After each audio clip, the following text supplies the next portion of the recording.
Queridos irmãos, a paz do Senhor. Que bom estar aqui com os irmãos para mais uma pré-aula da Escola Bíblica Dominical nesse primeiro trimestre do ano de 2025. O trimestre que tem por título Em Defesa da Fé Cristã, combatendo as antigas heresias que se apresentam com nova aparência. Meus amados irmãos, a lição de hoje é a lição de número 4, que tem por título Deus é triuno. E para essa lição, o texto áureo está no Evangelho segundo escreveu o evangelista Mateus, capítulo de número 28, versículo de número 19, onde diz assim: Portanto, ide, ensinai todas as nações, batizando-as em nome do Pai, e do Filho, e do Espírito Santo. Amados irmãos, a verdade prática diz assim: desde a eternidade, Deus é Pai, Filho e Espírito Santo. E essa verdade está em toda a Bíblia. Também a leitura bíblica em classe está em dois trechos da palavra de Deus. Primeiro, no Evangelho segundo escreveu o evangelista Mateus, capítulo 3, versículos de número 15 a 17. Diz assim: Jesus, porém, respondendo, disse-lhe: Deixa por agora, porque assim vos convém cumprir toda a justiça. Então ele o permitiu. E, sendo Jesus batizado, saiu logo da água, e eis que se lhe abriram os céus, e viu o Espírito de Deus descendo como pomba e vindo sobre ele. E eis que uma voz dos céus dizia: Este é o meu Filho amado, em quem me comprazo. Também no Evangelho segundo escreveu Mateus, capítulo 28, versículos 19 e 20, a grande comissão, né, irmãos? Onde diz assim: Portanto, ide, ensinai todas as nações, batizando-as em nome do Pai e do Filho e do Espírito Santo, ensinando-as a guardar todas as coisas que eu vos tenho mandado. E eis que eu estou convosco todos os dias até a consumação dos séculos. Amém. Meus amados irmãos, os objetivos dessa lição são demonstrar como a Bíblia apresenta a Trindade, indicar as principais heresias sobre a doutrina da Trindade e explicar os perigos do unicismo na atualidade. E aí, como motivação, a gente precisa entender que, por mais elaborada e robusta que seja a explicação teológica sobre o Deus que é Pai, Filho e Espírito Santo, diferentes, mas iguais em majestade e poder, três, porém um. O Criador continuará a transcender o entendimento da criatura. Não é? Por melhor que seja a explicação, tem coisas que nós, irmãos, só vamos entender quando a gente chegar no céu. Não é? Enquanto estamos aqui, eu vou dar desde já uma dica para os irmãos aí na aula. Enquanto estamos aqui, tudo quanto Deus queria que a gente soubesse acerca dele está revelado na Bíblia Sagrada. Nós não temos o direito de ir além ou antes da Bíblia Sagrada. A gente tem que ser guiado por ela. E tem mais, não é? Ainda que surja um anjo de luz anunciando outra palavra, além do que está escrito ali, seja anátema. E a Bíblia ainda diz, não é, que ai daquele que acrescentar ou retirar, não é? Então a nossa regra de fé e prática é a Bíblia. E aí nós sabemos que acima da Bíblia Sagrada, nós só vamos ser capazes de saber quando nós chegarmos naquele grande dia com o nosso Deus maravilhoso. Amados e queridos irmãos, O que acontece é que o Novo Testamento, ele mostra que os cristãos do período apostólico, eles reconheciam seu Deus como triuno, não é? Sem precisar de formulação teológica, recurso, não é? A que a igreja mais tarde precisou recorrer para responder algumas ideias equivocadas que surgiram acerca do próprio Deus. A Trindade, por exemplo, é uma doutrina que ela tem sólidos fundamentos bíblicos, não é? Há uma, digamos assim, há excessivas referências que mostram que a Trindade é real, tá certo? E mesmo sem conhecer essa terminologia, Trindade, os cristãos do período apostólico, eles reconheciam essa verdade. Eles nem tinham a Bíblia ainda formada como Bíblia, mas eles tinham a certeza que o nosso Deus subsiste em três pessoas, e eu vou já trazer uma explicação sobre isso. Então, nessa lição, nós vamos aprender sobre a conhecida doutrina da Trindade, também destacar o conceito, não é, do ensino, desse ensino da Trindade à luz da Bíblia, pontuar as bases da doutrina da Trindade, tanto no Antigo Testamento como no Novo Testamento, e, por fim, ressaltar atributos divinos, né, de cada pessoa da Trindade, além de mostrar algumas seitas atuais ali que contradizem, tá certo? O que a Bíblia traz em excesso, que a Bíblia afirma em excesso. Então, primeira coisa que nós temos que fazer é definir o termo Trindade. Primeira coisa, entenda, vamos definir o que é Trindade. Então, a palavra Trindade em si, ela não aparece na Bíblia Sagrada. A gente não vai encontrar na Bíblia uma referência que diga essa é a Trindade, ou a Trindade fez aquilo. Não, nós não encontraremos. É uma expressão teológica, essa é uma expressão teológica, que é usada para descrever, não é? Para descrever, digamos, Deus e as pessoas que compõem Deus, tá certo? Na perspectiva humana, né? Então, sua forma grega triades, não é? Parece ter sido usada primeiro por Teófilo na Antioquia, tá certo? E sua forma latina é Trinitas por Tertuliano. Então, entretanto, apesar disso, a crença da Trindade ela é muito mais antiga que isso, tá certo? Como mais à frente nós vamos tratar de fato acerca desse importantíssimo assunto para a nossa fé. Então, o conceito bíblico para a Trindade. Então, segundo o pastor Claudionor de Andrade, Trindade ela é a doutrina segundo a qual a divindade, preste atenção, Trindade é a doutrina segundo a qual a divindade, embora em sua essência, subsiste nas pessoas do Pai, do Filho e do Espírito Santo. As três são iguais na substância e nos atributos absolutos, metafísicos e morais. Deixa eu explicar num sentido assim, como eu explicaria numa classe de novos convertidos.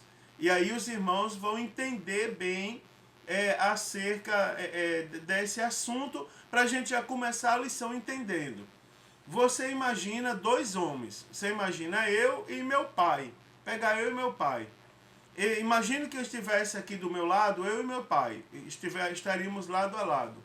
Os dois são homens, os dois têm atributos e fisiologia de homem, porém, queridos, somos diferentes. Apesar de eu estar ao lado do meu pai, mas o meu pai tem uma maneira de pensar e eu tenho a minha maneira de pensar. O meu pai tem o seu timbre de voz e eu tenho o meu timbre de voz. Né? O meu pai ele tem particularidades dele. E embora eu tenha algumas coisas parecidas, mas não são iguais. Ou seja, apesar de sermos homens, eu e meu próprio pai somos diferentes. Agora, se você pega o pai Deus, Jesus e o Espírito Santo e coloca do lado, vocês vão ver que os três possuem os mesmos atributos. Por exemplo, Deus é onisciente, Jesus e o Espírito Santo também. Deus é onipresente, o Pai, o Filho e o Espírito Santo também. Ou seja, são três pessoas iguais. Então, se eles são iguais, eles podem ser ditos como a mesma pessoa. Não é? Eu e meu pai não somos a mesma pessoa. Por quê? Porque nós temos características diferentes. Então, eu sou uma pessoa, meu pai é outra. Agora, o Pai, o Filho e o Espírito Santo, eles possuem os mesmos atributos. Significa dizer que são a mesma pessoa. Então, por isso que a gente diz que nós cremos num único Deus, numa única pessoa, não é? Num único Deus, que subsistem três: o Pai, o Filho e o Espírito Santo. Você entendeu? Então os três são iguais na substância, os três são iguais nos atributos absolutos, metafísicos e morais. Agora, acerca da Trindade, a gente também pode fazer mais algumas considerações que vão surgir com certeza no decorrer da aula. Então, a primeira consideração é que a doutrina da Trindade, ela não contradiz a unidade de Deus. Então as Escrituras ensinam que Deus é um. Claro que Deus é uma pessoa.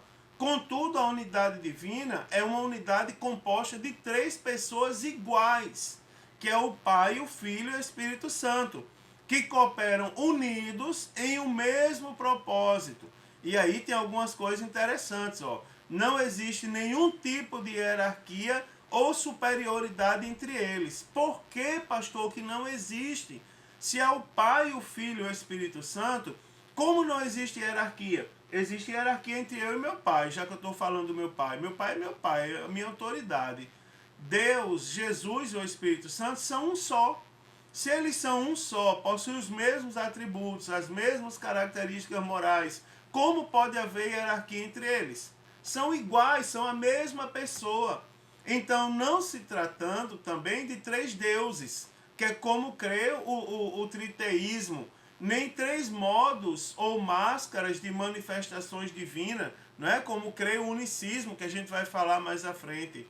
São três pessoas, porém um único Deus, não é? Jesus diz lá em João 10:30, ele diz: eu e o Pai somos um. Também João 14:23 diz assim: se alguém me ama, guardará a minha palavra, e meu Pai o amará, e viremos para ele, e faremos nele morada. Não é? Então, primeiro, a doutrina da Trindade, ela não contradiz a unidade de Deus. Deus é um só, em três pessoas iguais, não é? Iguais, com o mesmo pensamento, com o mesmo poder, digamos assim. A segunda coisa é que a doutrina da Trindade não é uma invenção humana. Então, uma das objeções à doutrina da Trindade é que ela teria sido produzida pela mente humana, não é? Que é de origem pagã e foi composta por um imperador pagão de nome Constantino, lá no Concílio de Nicéia, por volta do ano 325 depois de Cristo, não é? Que supostamente teria se tornado cristão, estabelecendo o cristianismo como religião oficial do império. Então, de acordo com o pastor Ezequiel Soares, ele diz assim, ó: esses argumentos das organizações contrárias à fé trinitariana são falsos. O Concílio de Nicéia não tratou da Trindade. A controvérsia foi em torno da identidade de Jesus de Nazaré. A Trindade é uma doutrina com sólidos fundamentos bíblicos e mesmo sem conhecer essa terminologia, os cristãos do período apostólico reconheciam essa verdade. Não é, irmãos? Mesmo sem conhecer a terminologia Trindade, mas eles reconheciam o Pai, o Filho e o Espírito Santo como sendo Deus. Então a Trindade não é uma invenção humana. Também, queridos, a trindade não é irracional, tá certo? Então, o conceito da unidade composta não é incoerente nas escrituras, não é mesmo sendo dito que Deus é único.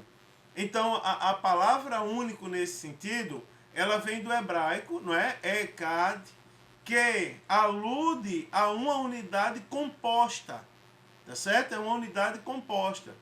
Então, se a unidade de Deus fosse absoluta, a palavra seria Yahshua, não é? E a mesma usada em Gênesis 22:2. Então, sobre a possibilidade de entendermos a doutrina da Trindade, Gruden diz o seguinte: não é correto dizer que não podemos de forma alguma entender a doutrina da Trindade. Certamente, podemos compreender e saber que Deus é 3 pessoas, que cada uma delas é plenamente Deus e que só há um Deus. Então podemos saber essas coisas porque a Bíblia ensina, não é? A própria Bíblia ensina, a própria Bíblia afirma. E, irmãos, olha, a Bíblia é a nossa regra de fé e prática. A Bíblia, nós já estudamos que a Bíblia ela é infalível, não é? Ou seja, ela não falha. A Bíblia é imutável, ela não muda, ela é soberana. Ela é a nossa regra de fé e prática, ela é a palavra de Deus. Então nós cremos na Bíblia Sagrada, tá certo? Como única, não é, irmãos, palavra de Deus. Também, ó, como é que a Bíblia apresenta a Santíssima Trindade? Preste bem atenção, uma coisa interessante. Primeiro, a Trindade e o monoteísmo judaico-cristão. Então, as Escrituras, elas ensinam que o Deus de Israel revelado nas Escrituras dos judeus é o mesmo Deus do Novo Testamento.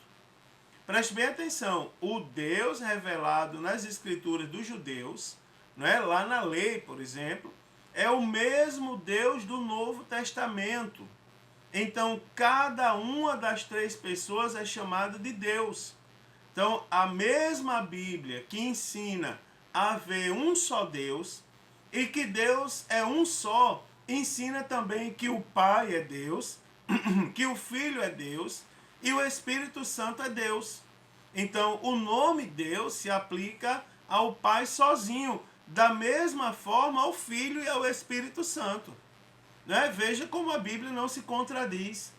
Cada uma das 3 pessoas é chamada de Senhor, tá certo? Isso também ocorre com o tetragrama, né? Que são as 4 consoantes do nome divino, né? O I, o H, o W e o H, não é? Senhor, pois aplica-se ao Pai sozinho, ao Filho também, né? O Pai sozinho lá, conforme Salmos 110 e verso 1.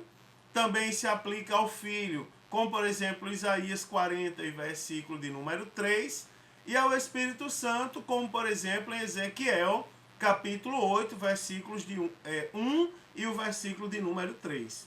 Então, também aplica-se a Trindade. Não é? Então, se aplica ao Pai, ao Filho e ao Espírito Santo, logicamente se aplica a Trindade. Como, por exemplo, Deuteronômio, capítulo 6, versículo 4, e nos Salmos 83, e verso de número 18. Também, ó, o monoteísmo bíblico, como eu falei há pouco tempo, ele não contradiz a Trindade. Deuteronômio 6 e 24 vai dizer assim: ouve Israel, o Senhor, nosso Deus, é o único Senhor. Então essa é uma confissão de fé no judaísmo. A palavra hebraica aqui é, como eu já disse, já adiantei para os irmãos, é Echad, né? Traduzida por único, né? É uma unidade composta, tá certo? Então é o mesmo termo usado para afirmar que o marido e mulher são ambos uma só carne, como Gênesis 2 e 24. Então, o termo Echad, em Deuteronômio 6 e 4, ele indica o seguinte, ó, que o monoteísmo judaico-cristão, ele não contradiz a Trindade. Tá certo, irmãos? Então, a Trindade Santa está mais do que justificada na Bíblia Sagrada. No Antigo Testamento, e daqui a pouco eu vou detalhar um pouco mais do Antigo Testamento e do Novo Testamento acerca da Trindade. Então, essa doutrina, ela é implícita desde o Antigo Testamento, tá certo?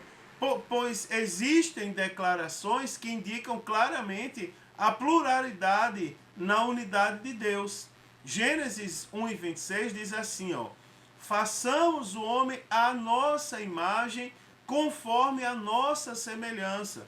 Você vê que há uma pluralidade. Existem mais de uma pessoa ali naquele momento.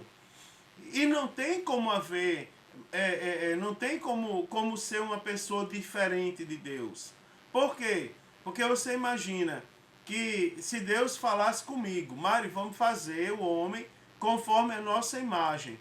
Isso não seria possível, porque a mesma Bíblia diz que Deus nunca foi visto por ninguém, porque ele é espírito. É tanto que a forma que nós nos utilizamos para falar com Deus, nós nos comunicamos por meio do Espírito. Aprendemos isso na escola dominical, não é? Quando fala da constituição humana, composição humana, nós temos a carne, que é a parte material, o corpo, não é? Nós temos a alma, que é a sede das emoções, sentimentos e desejos, e nós temos o espírito, que é a parte do homem que se comunica com Deus. Então, se é Deus que está falando em Gênesis 1:26, ele não está falando com homem qualquer. Ele está falando com o próprio Deus. Não é? Ou seja, é um diálogo entre a Trindade. Façamos o homem à nossa imagem, conforme a nossa semelhança. A gente vai ver também em Gênesis 3:22, quando ele disse o Senhor Deus, preste bem atenção, eis que o homem é como um de nós. Olha que coisa interessante, em Gênesis 11, versículos de número 6 e 7, e o Senhor disse, eia, desçamos e confundamos ali a sua língua, para que não entenda uma língua do outro. Né? Ou seja, você observa que há uma pluralidade, há mais de uma pessoa. Né? E não para por aí. Por exemplo, Isaías 63, do versículo 18 ao 14, aliás, não 18, 8 ao 14, o Espírito aparece alternadamente com Javé e com o anjo de sua face. Né? Então, nós vamos observar que há evidências no Antigo Testamento claras acerca da existência da Trindade. Também no Novo Testamento, não é? A Trindade bíblica, ou seja, a Trindade em si mesma, pregada pelos cristãos, consiste em um só Deus que subsiste eternamente em três pessoas distintas.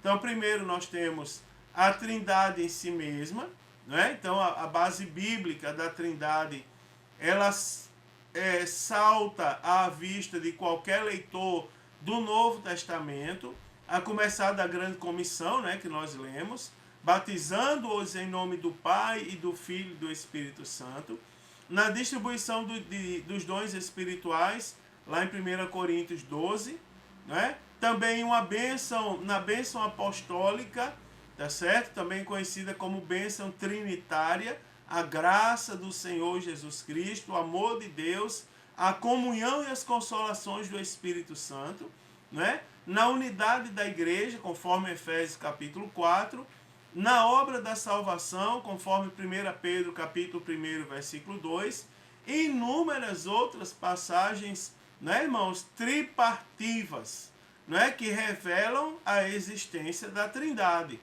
Então, nos credos, né, a Trindade é a união de três pessoas, o Pai, o Filho e o Espírito Santo, em uma só divindade, que são iguais em poder, glória, majestade, eternidade, da mesma substância, embora diferentes. Tá certo? Embora sejam três pessoas, mas os atributos, as características são iguais. Então, vamos detalhar mais um pouco.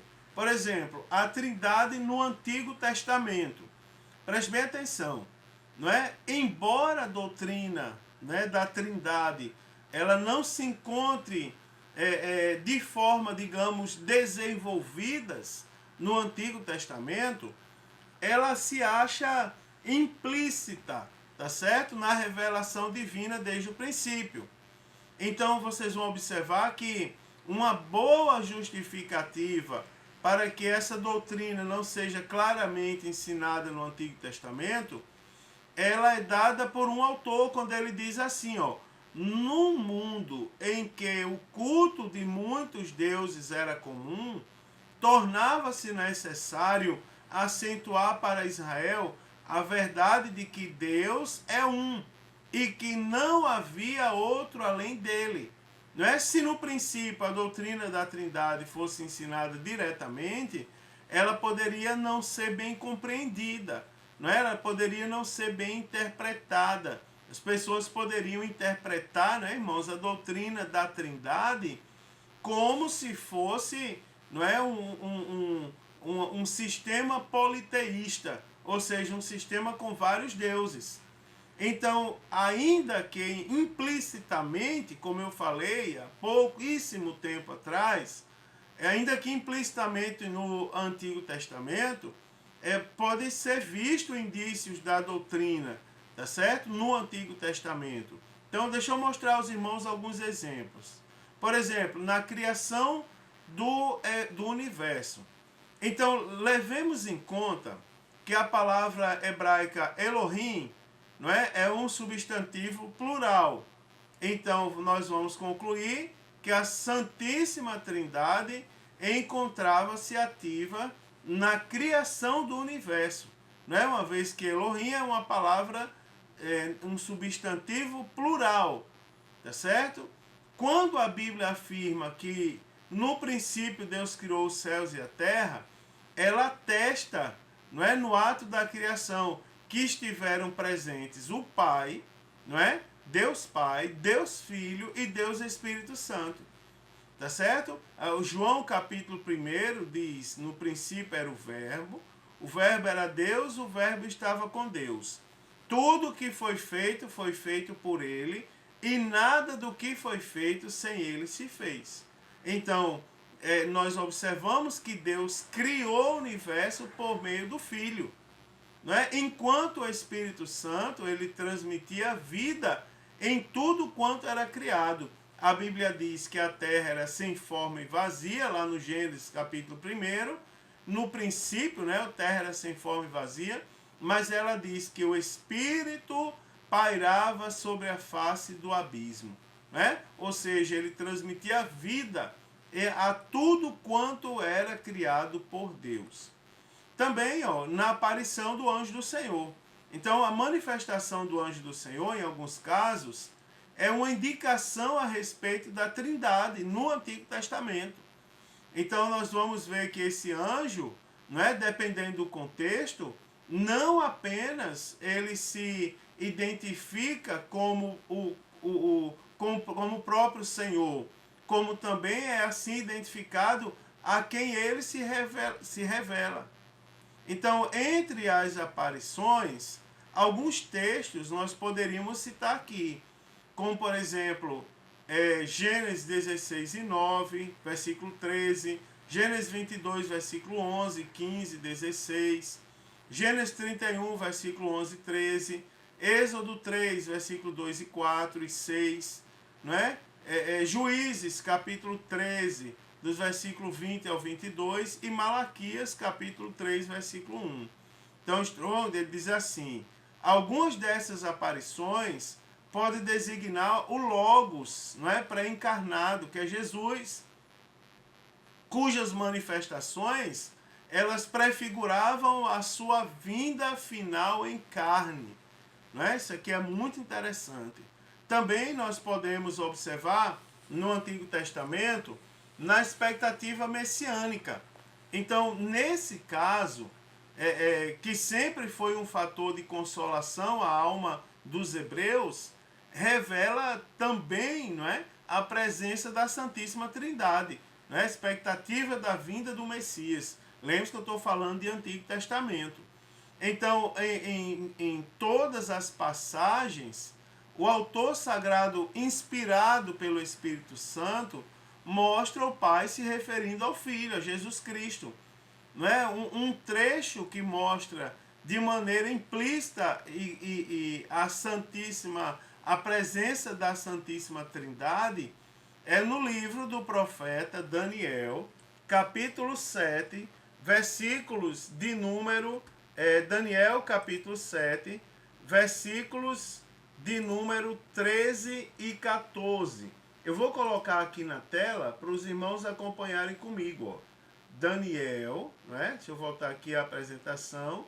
Ó, Daniel, tá certo? Estou falando Daniel, capítulo de número 7 e versículos de número 13 e 14. Vai dizer assim, ó. Daniel 7, 13 e 14. Vou colocar aqui na tela. Daniel, capítulo 7, versículo de número 13 e 14. Vamos lá. Vai dizer assim, ó. E eu estava olhando nas minhas visões da noite, e eis que vinha nas nuvens do céu um como filho do homem, e dirigiu-se ao ancião de dias, e o fizeram chegar até ele. E foi-lhe dado o domínio e a honra e o reino, para que todos os povos, nações e línguas o servissem. O seu domínio é um domínio eterno, que não passará, e o seu reino, não é? E o seu reino, o único que não será destruído. Não é? Então nós observamos de forma bem clara ali a presença da Santíssima Trindade. Então a gente pode ainda pontuar algumas passagens alusivas a referências proféticas sobre o Messias. Por exemplo, Isaías 48:16, que diz: "E agora o soberano, o Senhor, não é? Ou seja, o Messias enviou com seu espírito." Também Isaías capítulo 6, versículo 1. "O espírito do soberano, o Senhor, está sobre mim", ou seja, sobre o Messias, "porque o Senhor ungiu-me para levar boas notícias aos pobres." Então você observa que, embora essas passagens não retratem especificamente Deus em três pessoas, mas eles apontam nessa direção. Você vê claro, ó, o Senhor me enviou, ou seja, está falando do Senhor, está falando do o Messias, e o versículo seguinte diz assim, ó, "O Senhor me enviou com seu Espírito." Então você observa que nós temos o Senhor, o ou seja, a pessoa que está falando e foi enviada, que é o próprio Messias, não é? E o com seu Espírito, com E maiúsculo, lá em Isaías 48:16. Então nós temos ali, ó, nós temos ali a direção clara para a Trindade de Deus. Clara mesmo, explicitamente nós temos a direção, a Trindade. Também no Antigo Testamento a gente pode citar na pluralidade de pessoas da divindade. Então, no livro do Gênesis, existe a indicação da pluralidade de pessoas no próprio Deus, tá certo? E podemos ainda encontrar uma série de passagens, além dessas, não é? Que apontam para a mesma verdade, como por exemplo Isaías capítulo 6 e 8, capítulo 63, versículo 10. Não é? São textos em que uma pessoa é chamada de Deus ou Senhor, e ela se distingue de outra pessoa que também é identificada como Deus.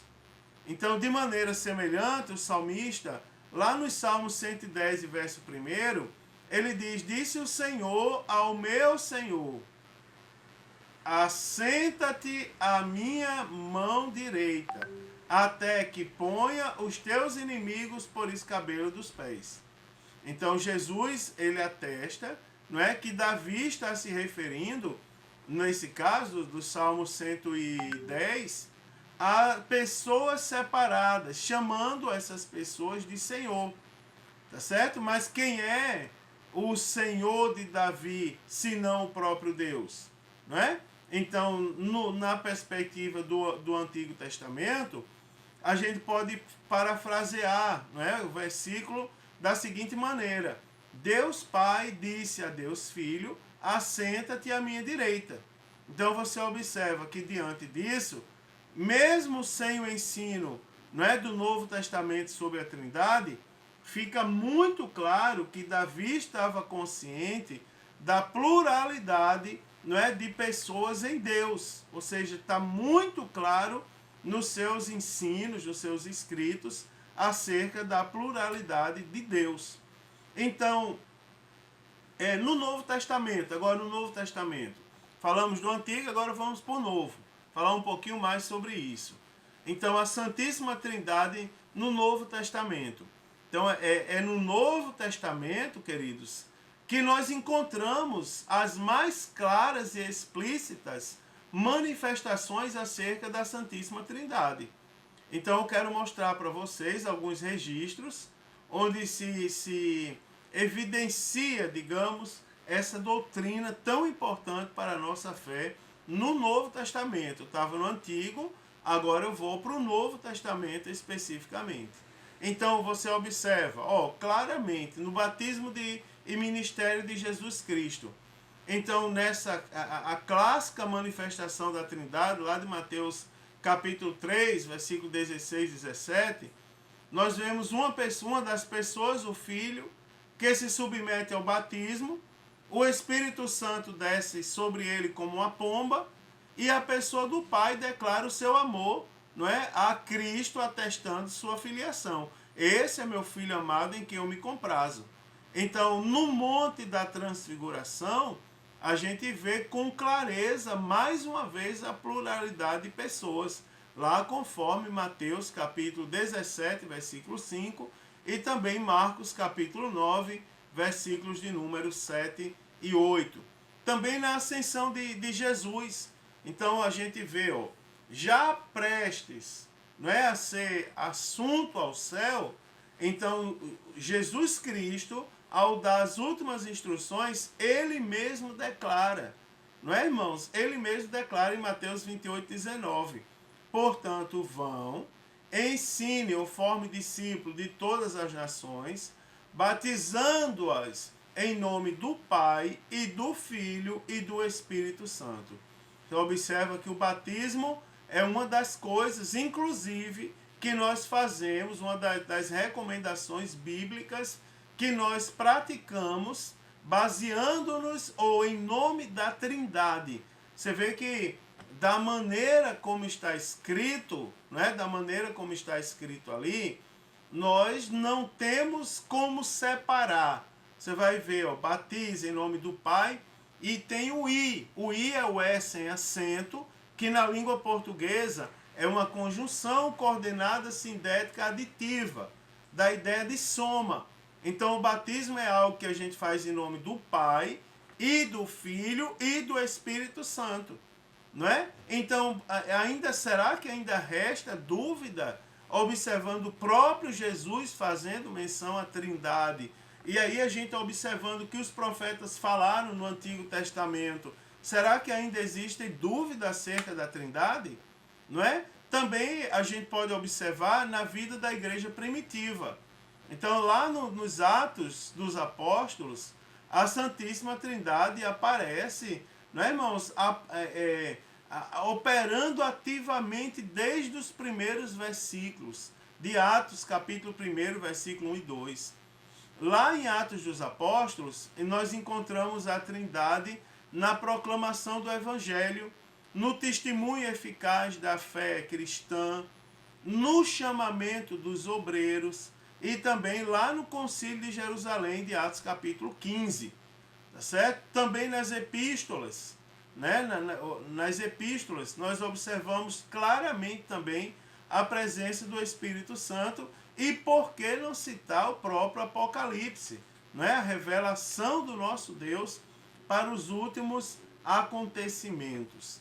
Meus amados, também nós temos aqui alguns atributos, antes de falar um pouco das heresias.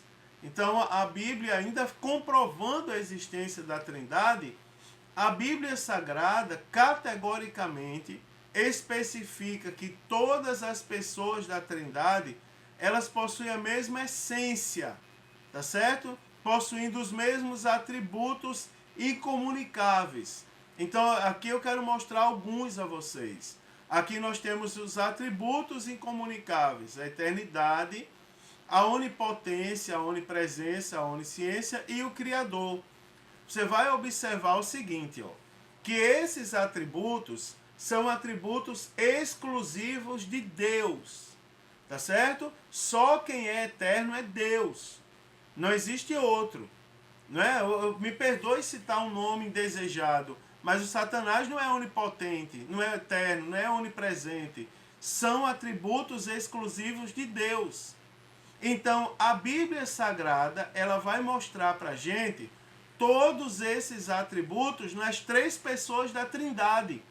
Então, a gente vai observar, ó, a eternidade no Pai, lá no Salmo 90, verso 2, no Filho, como em Colossenses, capítulo 1, versículo 17, e no Espírito Santo, conforme Hebreus, capítulo 9, versículo 14. Então, cada uma dessas características, desses atributos, como eternidade, onipotência, onipresença, onisciência e Criador, nós vamos observar que tanto o Pai, quanto o Filho, como o Espírito Santo, eles possuem os mesmos atributos, tá certo? Ou seja, três pessoas que subsistem em uma, não é? Por quê? Porque as três pessoas possuem as mesmas características, os mesmos atributos, a mesma capacidade, não é? Glória a Deus, que assunto interessante e bonito, né, irmão, da gente tratar. Agora, dito isso, e sabendo a gente, tendo segurança agora que a Trindade é bíblica, e se é bíblica é real, tá certo? Eu não estou falando de uma força, de um conto de fada, estou falando disso, estou falando de uma realidade conforme está revelado na Bíblia Sagrada. Então, sabendo disso, nós temos agora algumas heresias que se levantam contra a doutrina da Trindade. Então, a lição destaca basicamente duas: o unicismo e o unitarismo. E aí o autor da lição ele diz: são ambas contrárias à Bíblia, né? Condenadas pelas igrejas antigas e rejeitadas pelos principais ramos do cristianismo.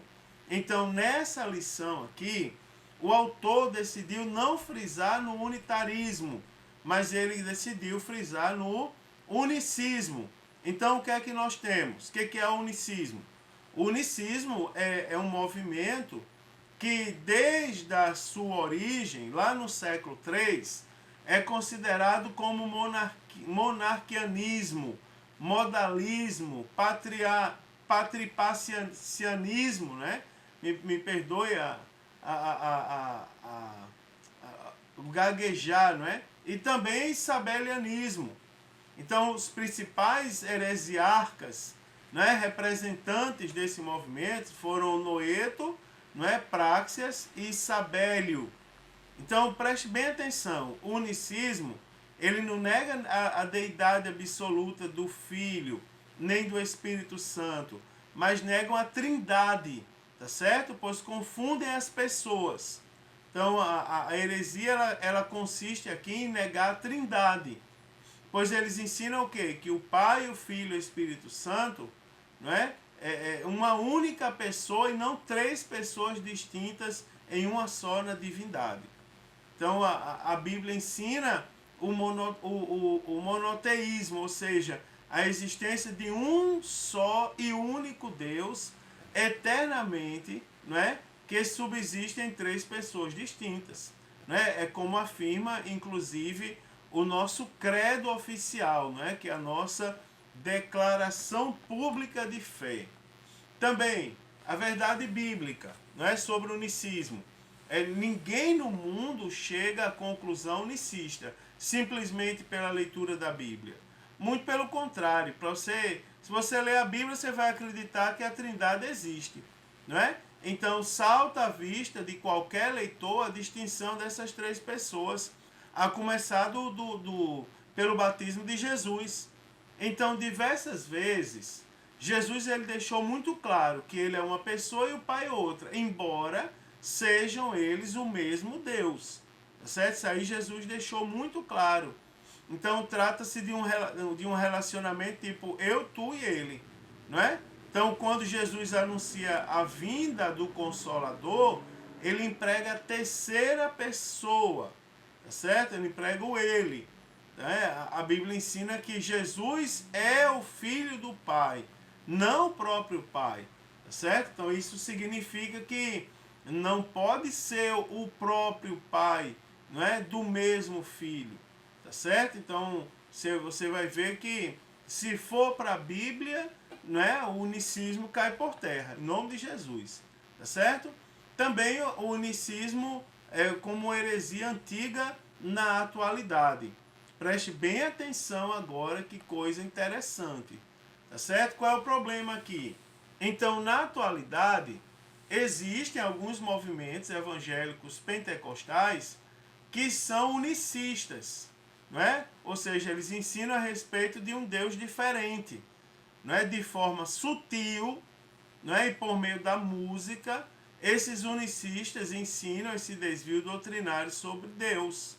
Então, isso não é um mero jogo de palavras, não é? Jesus disse que a vida eterna implica, não é, essa distinção. Lá em João 17, versículo de número 3, ele diz: e a vida eterna é esta, que conheçam a si por único Deus verdadeiro e a Jesus Cristo a quem enviaste. Então, essa passagem aí, ela nos mostra que a salvação, ela envolve pessoas distintas, não é? E que esse conhecimento não é cognoscível, tá certo? Mas ele é místico, ou seja, não é fruto da imaginação, é algo místico, espiritual, que implica comunhão, fé, obediência, adoração. Então, conhecer que a Deus é o mesmo que conhecer a Cristo, não é? Em virtude da unidade da natureza do Pai e do Filho. Então, Jesus diz que ninguém conhece o Pai, ninguém conhece o Filho, me perdoe, sem o Pai, ou vice-versa, não é? Lá em Mateus, capítulo 11, versículo de número 27. Agora, uma reflexão bíblica, preste bem atenção. O que dizer de pessoas convertidas por meio do ministério das músicas unicistas? Então, isso aqui é uma pergunta comum e uma afirmação comum. Quando a gente diz assim, vamos proibir de cantar música unicista. Alguém vai se levantar e vai dizer, por meio daquela música, pessoas vieram a Cristo. Agora preste atenção a um detalhe: o poder não é da música em si, o poder é da palavra. Poder não é do movimento. A palavra de Deus é a semente, tá certo? Mesmo semeada por mãos enfermas e infeccionadas, a semente vai germinar.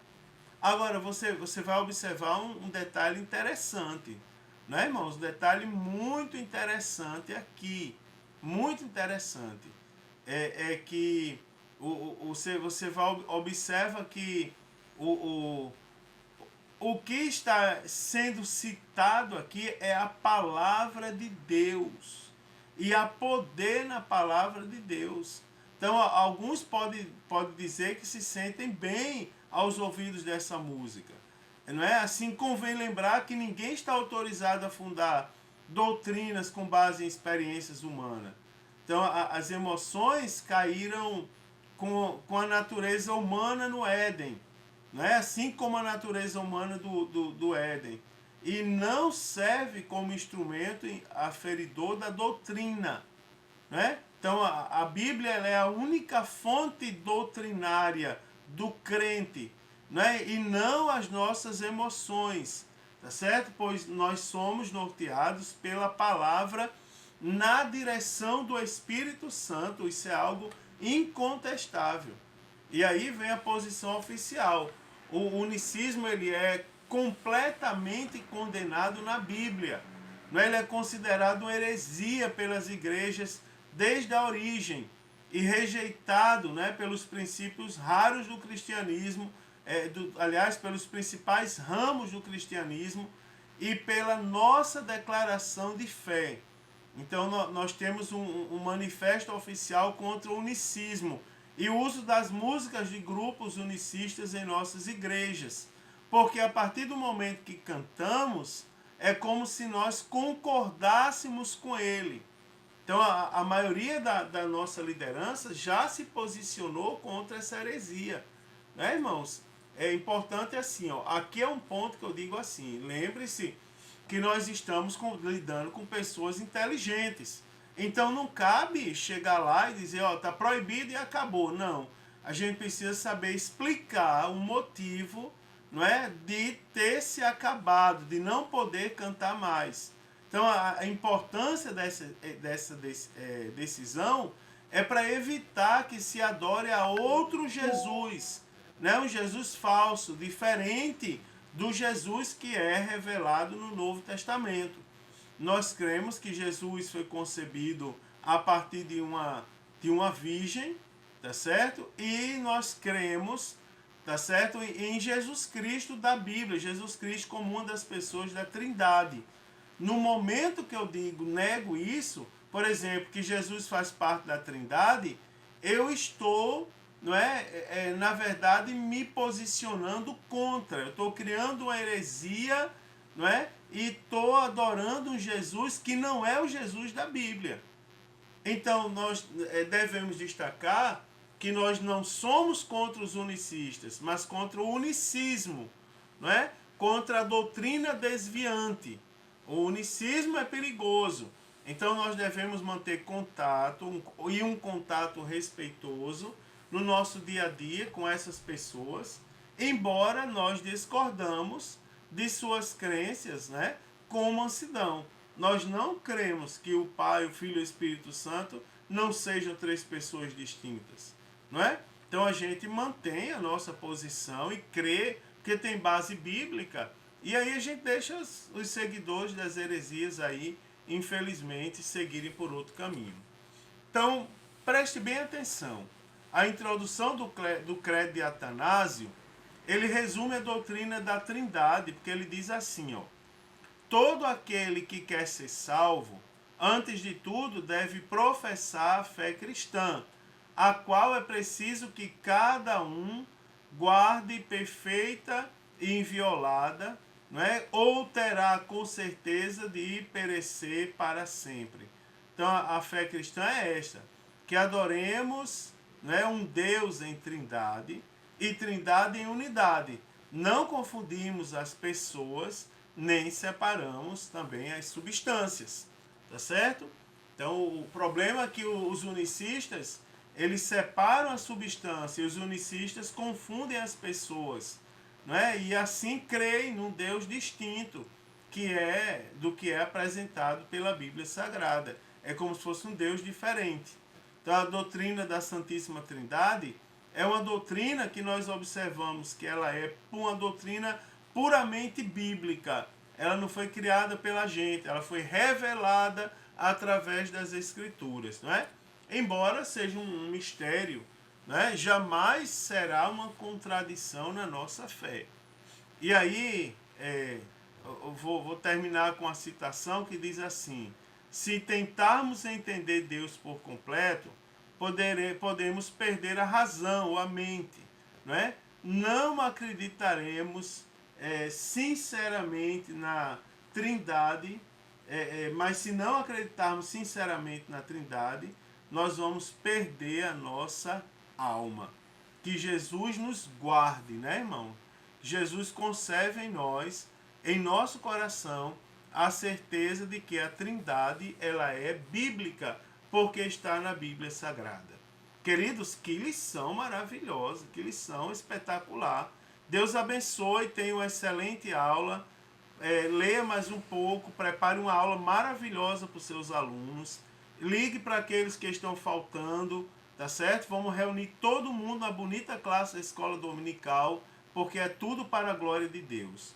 Forte abraço, mais uma vez uma excelente aula, e se Jesus não voltar, a próxima semana eu estarei aqui comentando a lição de número 5. Paz do Senhor, queridos, um forte abraço a todos.